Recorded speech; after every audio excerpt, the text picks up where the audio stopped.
여러분 반갑습니다. 날씨가 매우 차갑습니다. 굉장히 날이 차워서 아마 지금 바깥에서 일하는 분은 굉장히 고생이 많을 겁니다.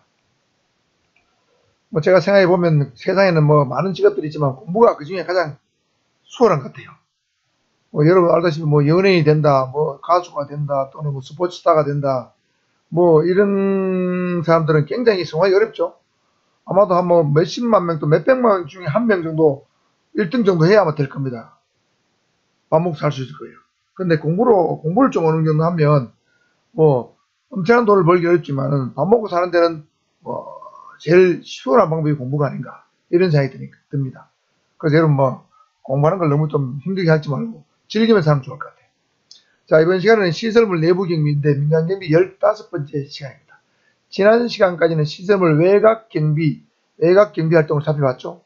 자, 이번 시간은 시설물 내부 경비인데, 내부 경비는 뭐냐면, 건물 자체에 대한 어떤 경비활동, 건물에 대한 출입 통제, 그 다음에 건물에 붙어 있는 창문, 출입문에 대한 어떤 적절한 보호조치, 이런 것들을 내부 경비로 보시면 되겠습니다. 그 내부 경비가 왜 중요하냐면, 이 경비 시스템이 1차 보호 시스템과 2차 보호 시스템으로 구별되는데, 1차 보호 시스템은 외부 출입 통제 시스템입니다. 즉, 담장이나 울타리, 같은 어떤 장벽, 그 다음에 경계구에 대한 감시, 보안 조명 등을 통해 가지고 외부에서 내부로 들어오는 것을 1차적으로 통제해 줍니다. 그래서 이게 1차 보호 시스템인데, 이 1차 보호 시스템이 완벽하지 않죠. 1차 보호 시스템을 뚫고 들어오는 어떤 침입 요인이 있다면 2차 보호 시스템인 내부 출입 통제 시스템에서 걸러줘야 되기 때문에 내부 경비가 중요하다는 거죠. 자, 여기서 1차 보호 시스템은 외부, 2차 보호 시스템은 내부 출입이다, 통제다. 그걸 알아두시고요. 그 다음에 내부 경비에서 가장 중요한 것은 먼저 출입자 통제겠죠. 이 건물 안으로 들어오거나 건물 안에서 밖으로 나가는 사람들에 대한 통제, 이게 가장 중요합니다. 범죄는 결국 사람에 쓰는 경우가 대부분이죠. 그래서 먼저 방문객에 대한 통제입니다. 자주 출입하는 방문객에 대해서는 개개인의 신원을 확인할 수 있는 검색 시스템을 설치한다. 예를 들면 이노겸이다. 그럼 이노겸이 자주 오는 사람이면 입력을 시켜놓는 거죠. 그리고 이노겸을 치면 바로 탁 뜨는 거죠. 어떤 목적으로 이 사람이 자주 왔다. 그러면 바로 신원을 확인되는 거죠. 그래, 검색 시스템을 설치하는 것은 자주 출입하는 방문객이고, 그 다음에 예정이 없이 불시 방문하는 경우에는 대기시켜야 되겠죠. 대기실에서 대기시키면서 신원 확인 등 필요한 절차를 밟아야 됩니다. 그 다음에 방문을 하겠다고 미리 통보가 왔습니다. 그런 방문객일 경우에는 방문객임을 확인할 수 있는 신분증이나 징표를 미리 부착해서 통제해야 되겠죠. 그 다음에 중요 장소로 혹시 이동하는 방문객은 경비원이 안내를 직접 하거나 CCTV 같은 감시장치를 활용해서 확인해 봐야 되겠죠. 감시를 해야 됩니다. 그 다음에 시설물의 중요도에 따라서 이동지역을 제한하는 것도 하나의 방법이 되겠습니다. 예를 들면 통제구역, 제한구역, 제한지역처럼 이렇게 나눠서 국가중요시설은 통제를 하죠. 마찬가지로 일반 민간시설도 이동지역을 이런 식으로 제한할 수도 있습니다. 그 다음에 이렇게 이동지역을 제한할 경우라도 방문객에게 불쾌감을 주거나 시설물 이용이나 목적을 방해해서 안 되겠죠. 물론 통제구역 같은 데는 아무나 들어가면 안 되니까 보내면 안 되겠지만, 제한구역, 제한지역 같은 데는 안내하거나 감장지를 통해서 적절하게 보여주면서도 어떤 통제의 목적을 달성할 수 있는 그런 방법을 강구해야 되겠습니다. 이런 것들이 전반적인 어떤 방문객 통제 요령이 되겠습니다. 그 다음에 우리 직원, 내부 직원에 대한 출입 통제입니다. 신분증을 발급해야 되겠죠? 무조건 신분증을 발급해야 됩니다. 그 다음에 신분증에 대해서 평상시 잘 관리되어야 되겠죠. 그 다음에 일정한 시점이 지나면 갱신을 하는 시스템도 마련되어야 되고, 그 다음 분실했을 때 재발급 시스템도 잘 구비되어야 되겠죠. 그 다음에 신분증을 만들 때는 3개월 이내에 촬영한 컬러 사진과 함께 본인의 신상 정보가 수록되도록 해야 됩니다. 회사는 어디고, 직위는 어느 부서에 근무하고, 직위는 뭐고, 그죠? 이런 생년월일이 언제고, 이런 것들이 기록되어야 되겠죠. 그 다음에 위조가 불가능하도록 제작해야 되겠죠. 위조 가능하다면 얼마든지 신분증 위조해서 내부에 출입할 수 있게 되겠죠. 그래서 우리 경찰관 신분증 같은 경우는 홀로그램이 들어있어서 위조가 아주 불가능하게 되어 있습니다. 근데 어떤 회사 신분증 보면 조잡하게 그지 없는 것도 있어요. 그런 것은 신분증으로 가치가 없는 거죠. 그 다음에 여건에 따라서는 해당 직원의 출입 가능 지역에 따라서 색깔을 달리해서 신분증을 제작하는 것도 효과적입니다. 예를 들면 뭐 출입 통제구에 들어갈 수 있는 색깔은 적색, 제한구역은 예를 들면 뭐 노란색, 제한 지역은 예를 들면 뭐 오렌지색, 뭐 이렇게 색깔을 구분하는 것도 괜찮겠죠. 이런 식으로 신분증을 통한 어떤 출입 통제가 이루어져야 되겠고, 그 다음에 화물과 차량에 대한 통제입니다. 이 화물 같은 경우는 분실, 도난 가능성이 높죠. 그래서 화물에 대한 통제 절차와 취급 절차에 관한 어떤 내부 규정을 만들어야 됩니다. 별도로. 그 규정에 따라서 처리해야 되고, 혹시 사전에 허가 없이 반출되거나 반입되는 물건이 있다면 철저하게 확인 조사하고 상부에 보고해야 되겠죠. 그 다음에 차량에 대한 통제입니다. 차량에 따라서 주차지역을 한정하거나 주차지역을 구분해야 되겠죠. 차량을 용도별로 분리해서 출입허가증을 발급하는 것도 하나의 방법이 되겠습니다. 자주 오는 어떤 화물차량 같은 경우는 출입허가증을 발급해야 되겠죠. 화물차량에 대한 승용차량 허가증을 발급해서 쉽게 출입할 수 있게 만들어줘야 되겠죠. 그 다음에 신원 확인 내지는 주차 스티커를 유창에 붙이는 것도 하나의 방법이겠죠. 예를 들어 어떤 목적으로 왔다. 그러면 주차 스티커를 붙여주는 거죠. 나갈 때는 이제 반납하도록 하고. 그 다음 출입허가증 미부착 차량은 일일이 용도와 목적을 확인한 후에 주차 가능 지역을 한정해서 통제하는 방법을 선택해야 되겠습니다. 이런 것들을 종합적으로 잘 고려해서 여러 가지 다양한 어떤 통제 방법을 강구해야 된다. 다음은 창문과 출입문 경비입니다. 먼저 창문 경비입니다. 창문은 가장 취약하죠. 대부분의 침입자들은 창문을 통해서 들어옵니다. 창문을 깨고 들어오거나 열고 들어오거나. 사무실도 그렇고 가정주택도 그렇습니다. 가장 취약한 것이 창문이다. 그래서 창문에는 적절한 보호 조치를 해야 됩니다. 창살, 강화유리, 침입 감지 시스템 등을 설치해야 되고, 또 필요한 경우에는 화재가 발생할 때는 내부에서 외부로 나갈 수 있게 만들어야 되겠죠. 그래서 내부에서 쉽게 뜯어내고 신속하게 대피할 수 있도록 설계해야 됩니다.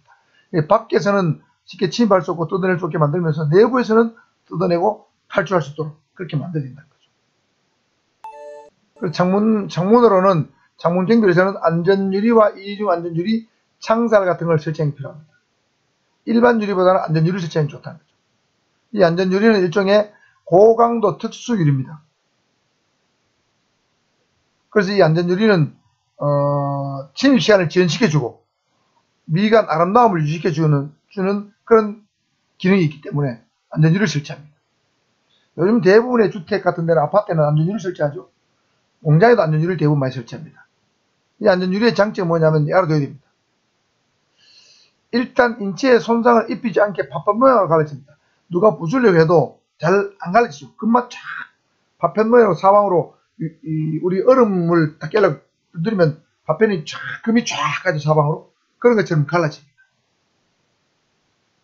고온에도 잘 견디고 냉동 어떤 찬데도 어떤 아주 얼음 같은 어떤 차원 날씨도 잘 견딥니다. 그 다음에 충격에도 강합니다. 망치로 때려도 잘 안 깨집니다. 그 다음에 불에 잘 타지 않는 불연성 물질입니다. 또 가볍습니다. 그래서 설치가 용이해요. 이 대표적인 것이 바로 우리 자동차 앞유리입니다. 자동차 앞유리가 대표적인 안전유리입니다. 단점은 뭐냐면 좀 비싼 겁니다. 이 안전유리에서 조금 한 단계 더 발전시킨 것이 이중 안전유리입니다. 안전유리를 두 겹으로 붙인 거죠. 그 유리와 유리 사이에는 보통 진공 상태를 만들거나 질소가스를 넣거나 이렇게 합니다. 그러면 일반 안전유리에 비해서 보다 더 방음 효과가 뛰어나고 보다 더 강도가 강합니다. 안전합니다. 잘 안 깨지죠. 그러면서도 일반 유리와는 동일한 두께를 가집니다. 보통 요즘 아파트에는 8mm짜리, 10mm짜리, 심한 경우는 15mm짜리 쓰는 경우도 있습니다. 아주 고층에는. 보통 우리 15mm 해도 일반 유리는 망치를 때리면 그냥 박살나죠. 그러나 이중 안전유리는 웬만한 충격에는 깨지지 않는다는 거죠. 태풍이 불어도 지진이 나도 잘 안 깨지죠. 이런 것이 이중 안전유리입니다. 그래서 건물의 외벽 많이 쓰죠. 지금 주상복합 아파트는 다 건물 내벽이 이중 안전유리입니다. 그러니까 밖에 비가 오든 태풍이 치든 엄청난 바람이 불어도 소리도 들을 수 없어요. 빗소리도 안 들리죠. 굉장히 방음 효과가 뛰어나. 비가 오나 바람이 부나 알 수 없다. 그래서 천장이나 바닥이나 내부 창이나 쇼윈도우용으로 많이 쓰죠. 어떤 건물에 가면 말이죠. 그 들어갔더니 바닥에 막 이 붕어가 인가가 놀더라고. 금붕어가 놀아요. 이 집 완전 유리되어 있어요. 그 다음에 창살 같은 걸 설치한 경우는 이 창문이 지상에서 5.5m 이내에 있거나 인접 건물과 4.3m 이내일 경우, 인접 건물에서 이 창문을 깨고 들어올 수도 있죠. 이럴 경우 설치한다. 지상에서 5.5m, 인접 건물과 4.3m 이내일 경우는 창살을 설치한다. 이 창살도 종류가 많이 있겠죠. 강도가 강하고 촘촘할수록 침해에 대한 방어 기능이 뛰어나겠죠. 강하고 촘촘하게 설치하는 게 좋다는 거죠. 창살도. 느슨한 것보다는. 창살의 간격이 촘촘해 좁아야 돼. 단점은 뭡니까? 부식이면 썩을, 이제 부패란보다도 이렇게 녹이 잘 쓴다는 거죠. 그 다음에 좀 미관상 좀 보기 안 좋아요. 이런 단점이 있어요. 그 다음에 출입문 경비입니다. 출입문도 창문 다음으로 외부 침입자가 들어오기 쉽죠. 그리고 출입문은 재료가 일단은 강해됩니다. 목재보다는 철제가 좋겠죠. 그 다음에 문과 문틀을 연결하는 부분은 못이나 볼트, 너트보다는 용접하는 게 효과적인 거죠. 문을 목개비 뚫고 못 들으면 문틀을 부수고 들어오는 경우도 있단 말이에요. 문틀을 뜯고. 그래서 문틀과 문틀을 벽체에다가 용접하는 것. 이런 건 하나의 방법이 되겠습니다. 자, 그 다음에 출입문의 통행 절차입니다. 직원들은 허용된 출입문을 통해서 통행이 되겠죠. 그 다음에 비상시에는, 화재가 아닌 비상시에는 모든 출입문이 비상구로 사용되어야 됩니다. 예를 들면 지진이 났다. 그럼 모든 출입문을 다 열어가지고 비상구로 써야 되겠죠. 왜냐하면 사람이 동시에 특정 문을 몰리게 되면 서로 부딪혀가지고 충돌 사고 나거나 전도 사고 나서 다른 사람 밟혀 죽을 수도 있죠. 그럴 때 많은 문을 쓰도록 만들어야 됩니다. 그 다음에 화재 발생 시에 사용되는 비상구로 사용되는 문은 시야에 잘 띄도록 됩니다. 그래서 여러분 초록색으로 표시가 딱 되어 있죠. 그래서 화재가 발생해도 전기가 나가도 그 비상문은 작동합니다. 비상문의 전등은 작동하도록 비상 배터리가 들어가 있어요. 그래서 녹색으로 눈에 띄도록 되어 있죠. 그 다음에 거기에 비상등, 비상벨, 경보장치 등을 설치됩니다. 요즘은 이제 화재가 발생하면 불이 딱 들어오도록 그렇게 설치가 되어 있습니다. 건축법이 강화돼가지고 그런 식으로 되어 있습니다. 그 다음에 중요지역의 출입문은 예를 들면 통신장비실, 전산실, 연구개발실 등이 중요하죠. 이런 데는 보다 안전성을 갖도록 출입문을 설치되겠죠. 쉽게 부수고 들어가지 못하도록. 그 다음에 외부 출입인의 양을 파악해서 보안 체계에 맞게 출입문을 설치한다. 그러니까 강도 높은 출입문을 설치해도 거기에 필요한 어떤 안전장치, 열쇠 같은 것도, 자물쇠 같은 것도 굉장히 고강도 자물쇠를 설치해야 되겠죠. 그 다음 오작동이 발생하지 않도록 해야 되겠죠. 이런데 오작동이 자주 발생하면 안 됩니다. 그 다음에 출입 대상자가 용이하게 시설물을 접촉할 수 있도록 권한다. 예를 들면 이런 데는 출입문에 카드식 열쇠를 제공한다. 그러면 카드 열쇠 가진 사람은 대면은 그걸 열고 들어갈 수 있는 거죠. 이렇게 하는 것도 하나의 방법이 되겠습니다. 그 다음에 사무지역은 사람이 빈번하게 출입하죠. 그러니까 거기는 보안성도 중요하지만 내구성을 갖춰야 됩니다. 자주 들락거리기 때문에 문이 잘 부서져요. 대표적인 게 여러분 공공 화장실에 있는 문 같은 거 잘 깨지죠. 부산역 서울에 있는 화장실 가면 문이 막 수시로 갈아 끼우는 깨지게 되어 있습니다.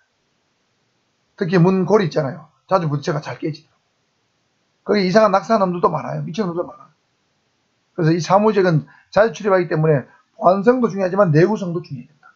경고해야 됩니다. 잘 부수지 않도록 경고해야 됩니다. 그 다음에 출입문의 잠금 관리는 보안성과 편리성을 동시에 고려해야 됩니다. 보안성과 편리성은 상충한 측면이 있죠. 보안을 너무 강조하면 편리성이 떨어지고, 보안을 강조 안 하면 편리성을 너무 강조하면 보안이 떨어집니다. 그래서 보안과 편리성을 동시에 적절히 조화시키는 잠금장치를 해야 됩니다. 그러니까 통신장비실, 전산실, 연구개발실은 보안성을 좀 더 강조해야 되고, 사무지역은 편의성을 좀 더 강조할 필요가 있겠습니다. 편의성과 내구성을 좀 더 강조할 필요가 있겠습니다. 그런 식으로 잠금 장치를 해야 된다는 거죠. 다음은 자물쇠입니다. 자물쇠도 완벽한 게 아니죠. 얼마든지 자물쇠를 뭐 열고 들어오거나 부수고 들어오거나 자르고 들어올 수 있습니다. 그래서 자물쇠의 기능은 단순히 출입 시간을 지연시켜서 경비원이라든가 경찰관이 출동하는 시간을 벌어주는 그런 목적입니다. 창문의 어떤 보호 정치를 하는 것과 똑같습니다.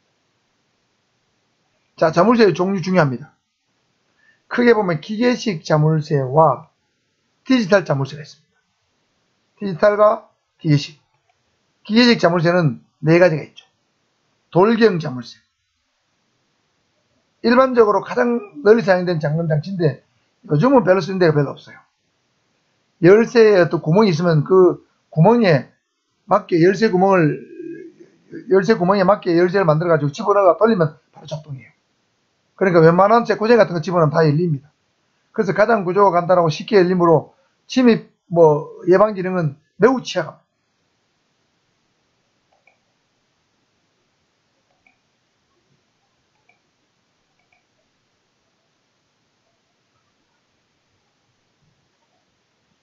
그 다음 판날름새 자물쇠입니다. 홈이 한쪽 면에만 있습니다. 그래서 그 면에 딱 한쪽 면에 홈에 딱 맞는 열쇠를 넣어야만 열립니다. 주로 책상 서랍에 자물쇠 있죠. 거기. 그 다음 서류함, 패드락은 아직 설명했습니다. 이런 데 주로 씁니다.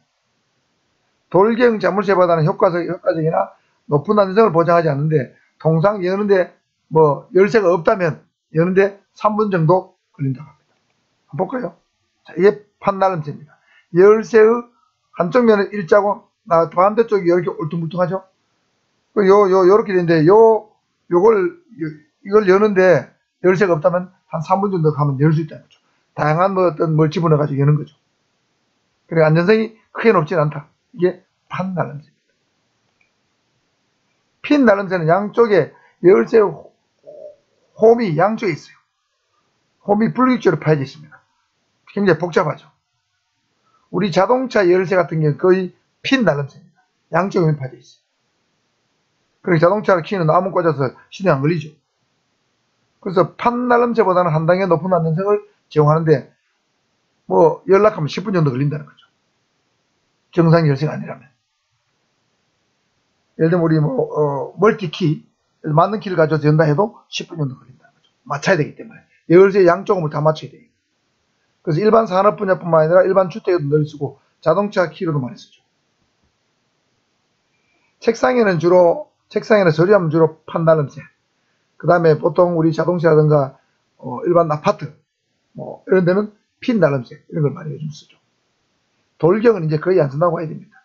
그냥 흐름한 창고 물건 잃어도 좋은데 형식적으로 자물쇠 있어도 있다 없다 이런 정도 있지 않습니까? 우리 옛날에 고가구에 이런 자물쇠 이런 데 돌경 자물쇠죠. 그래서 판하고 핀이 시험에 비슷하게 잘 나옵니다. 그래서 여러분 외울 때 판은 한쪽 면이죠. 한판승. 여러분 유도의 한판승 하잖아요. 한판승이 하나 있잖아요. 그죠? 그 다음에 핀은 양핀이죠. 양핀. 양부모. 양핀. 자, 핀은 양쪽에 경우 있습니다. 한판승, 양핀 이렇게 얻으십시오. 그 다음에 숫자 맞춤식 자물쇠는 자물쇠에 3개 내지 4개의 숫자가 달려있어 가지고 숫자를 조합해서 손으로 인위적으로 맞추는 거예요. 맞추면 열리는 겁니다. 숫자가 4개 다 맞아야 됩니다. 2378, 3598 이런 식으로 맞으면 4개 다 맞아 열리는 거죠. 그러니까 이 4개를 동시에 맞추기 굉장히 어렵죠. 경우의 수가 너무 많기 때문에. 그래서 외부 침입과 절도에 비해 효과적인 방어가 가능합니다. 보통 우리 여러분 자전거 같은 거, 오토바이 이렇게 자물쇠 이렇게 둥그런 거 채우잖아요. 그래서 끝에 보면 기계식으로 맞추게 돼 있죠. 기계식 하나에 맞춰 인위적으로. 3개짜리, 4개짜리가 요즘 5개짜리도 있더라고. 이게 숫자 맞춤식이에요. 이런 거죠. 숫자. 이렇게. 예를 들면 3578, 4796. 이게 맞아야 이렇게 딱 가닥 열리는 거죠. 이 숫자 맞춤식입니다. 그러니까 이 기계식은 거의 다 손으로 뭘 집어넣어서 해야 되는 거죠. 손으로 전부 다 열쇠를 열쇠 구멍에다가 넣어야 열리는 거예요. 그런데 디지털식은 뭐 열쇠를 집어넣는 방식이 아니죠? 아니요. 자, 그러면 암호 사용식은 뭐냐면 숫자 맞춰주기 자물쇠는 자물쇠인데 숫자를 손으로 맞춘 게 아니고 버튼을 착착착 누르는 거지. 자물쇠의 전자판에 있는 암호화된 문자를 조합해서 문이 열립니다. 내가 미리 설정해 놓는 거죠. 3579. 그 번호가 딱 맞아 열리는 거예요. 암호를 잘못 누르면 경보가 작동합니다. 요즘 이런 거 많죠? 암호 사용식. 자, 암호 사용식 설명하고 카드 작동이 좀 더 설명하고 반도체 내장형 자물쇠 설명하겠습니다. 반도체가 내장된 자물쇠예요. 암호 사용식하고 외관은 거의 똑같습니다. 다만 암호 사용식보다 반도체 내장형 자물쇠는 암호 사용식 없는 기능이 한 2개 더 들어있어요. 내부 강제 잠금 기능과 외부 강제 잠금 기능이 더 들어있어요. 이건 뭐냐면 내부 강제 잠금 기능은 뭐냐면 안에서 이 기능을 작동시키면 외부에서 비밀번호를 알아도 또는 터치식 버튼을 이렇게 터치식 열쇠를 대도 안 열립니다. 내부에서 장갑 보는 거죠. 자, 이런 경우는 왜 있냐면 예를 들면 동거하는 남자가 있다가 헤어졌어요. 남자가 비밀번호를 알고 있죠.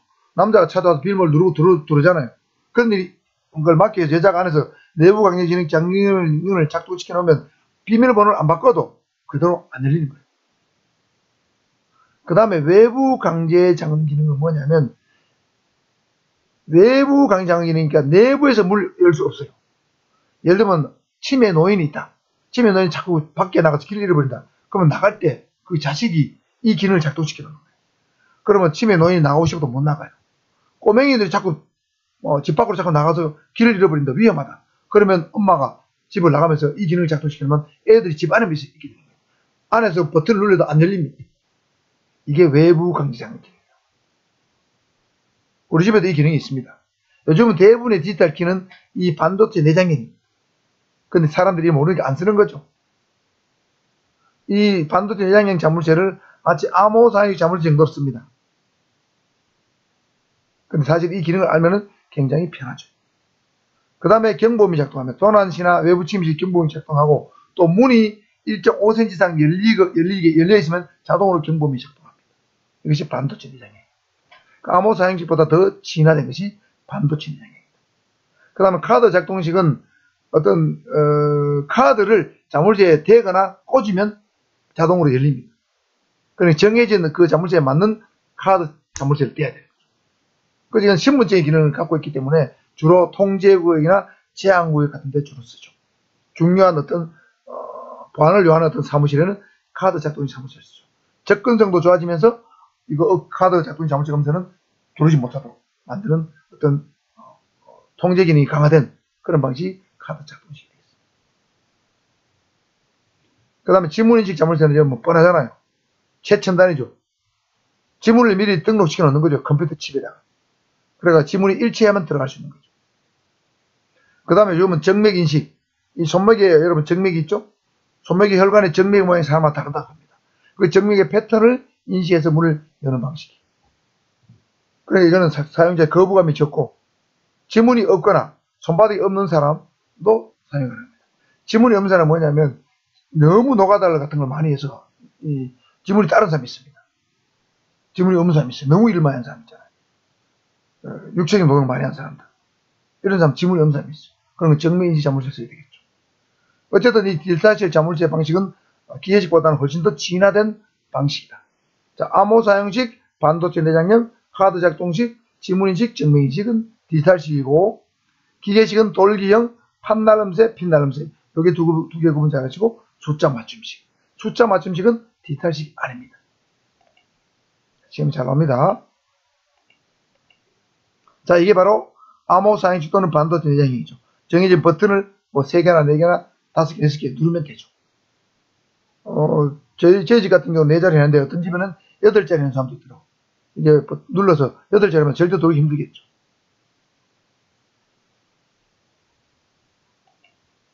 다음은 패드락입니다. 패드락은 아까 한쪽 면에만 홈이 있는 판날름 생식이라고 그랬죠? 판날름식이 패드락입니다. 패드락은 판날름새 자물쇠의 일종입니다. 그 중에 패드락은 출입문에 탈부착 형태로 만들어진 자물쇠입니다.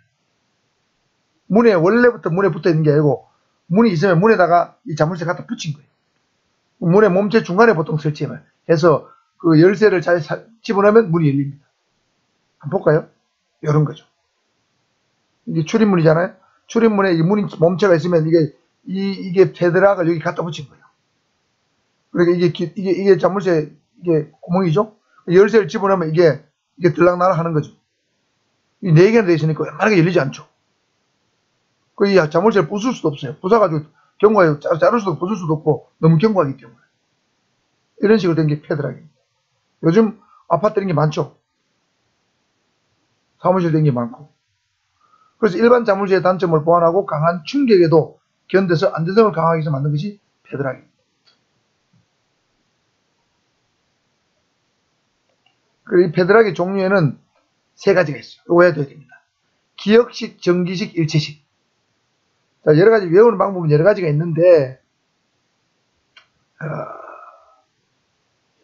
기일전, 제사를 지는 날짜를 기일이라고 그러죠. 기일전, 뭐 이렇게 외워야 되고, 아니면 전기하는 일이다 하면 전기일체, 전기일체, 전기일 외워야 되겠죠. 전기일, 전기공사를 한다. 전기일 외워야 됩니다. 자, 어쨌든 기역식은 일정한 시간에만 문이 열립니다. 자동으로 열려요. 보통 금고나 박물관이에요. 전 세계적으로 박물관은 월요일 쉬죠.